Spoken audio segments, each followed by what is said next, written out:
Victims of the Texas church shooting. Slideshow by ReutersThe Gunman is dead, but the number of red flags found in his past keeps growing. We now know Devin Patrick Kelley escaped from a mental health facility after sneaking guns onto an Air Force base and threatening commanders. But it wasn't enough to prevent him from buying 4 guns afterward.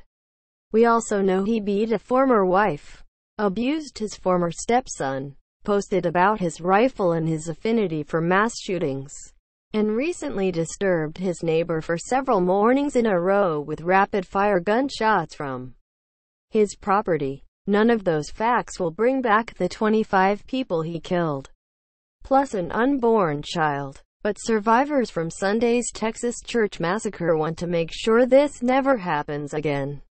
Latest developments: Vice President Mike Pence tweeted that he and his wife, Karen, will travel to Sutherland Springs on Wednesday to meet with victims' families. The FBI has the shooter's cell phone, but has not yet accessed its content due to encryption, said Christopher Combs, FBI special agent in charge. At least 10 people who survived the carnage remain hospitalized in critical condition. A guy that just seemed miserable days before Kelley carried out the largest mass shooting in Texas history. He was working as a security guard at Summit Vacation Resort in New Braunfels. One family who encountered him recalled very negative experiences. Sutherland Springs church shooting. Slideshow by photo service. Chuck Jackson said Kelley got short with him after he asked whether his 2 young children could use the swimming pool. He was not normal. He was very weird, Chuck Jackson told CNN affiliate KSAT. Jackson said Kelley appeared to be a guy that just seemed miserable in life. He seemed angry. He seemed annoyed by us.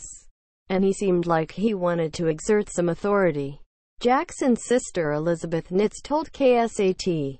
Jackson and Nitz said their relatives at the resort all commented how creepy Kelley seemed. How do I run him away from my church?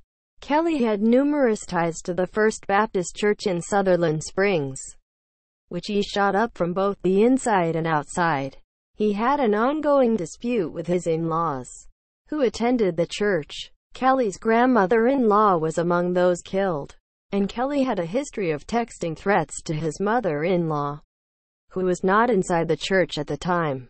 Kelley himself had attended the church in the past, but was not welcomed there. Wilson County Sheriff Joe Tackett said.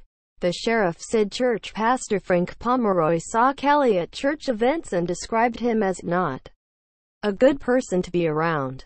He did not think that he was a good person and did not want him around his church, Tackett said of the pastor.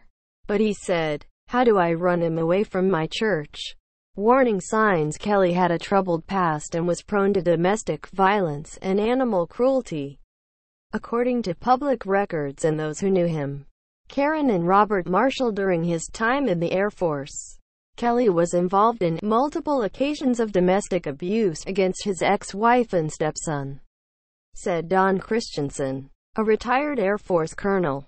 Kelley was placed into pretrial confinement at a civilian facility, Peak Behavioral Health Systems, in New Mexico to wait for his court-martial in 2012, but he managed to escape days later, according to documents from the El Paso Police Department obtained by CNN affiliate KVIA and 2 Air Force officials.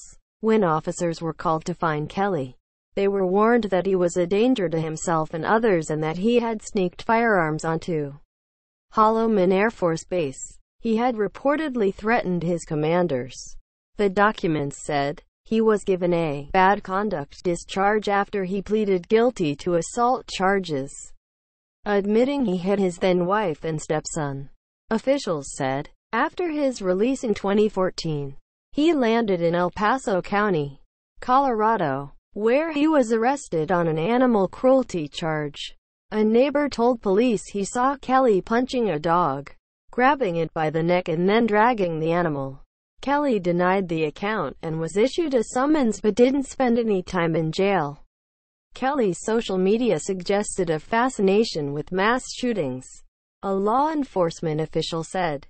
Families remember the victims. The local medical examiner has not identified all the slain victims, but families and close friends are sharing their stories. Husband and wife Robert and Karen Marshall had recently moved to Texas from Pennsylvania and were visiting the church for the first time when the shooting took place. Robert Scott Marshall was a veteran, and Karen was also in the service. She was planning on retiring. Her husband's father, Robert Marshall, told CNN affiliate KDKA. Church member Judy Green visited a memorial for all the victims. Some of her family members were among those killed, including 14-year-old Annabelle Pomeroy, the daughter of the church's pastor. Sutherland Springs, TX, November 5th. Law enforcement officials gather near the First Baptist Church following a shooting on November 5, 2017 in Sutherland Springs, Texas.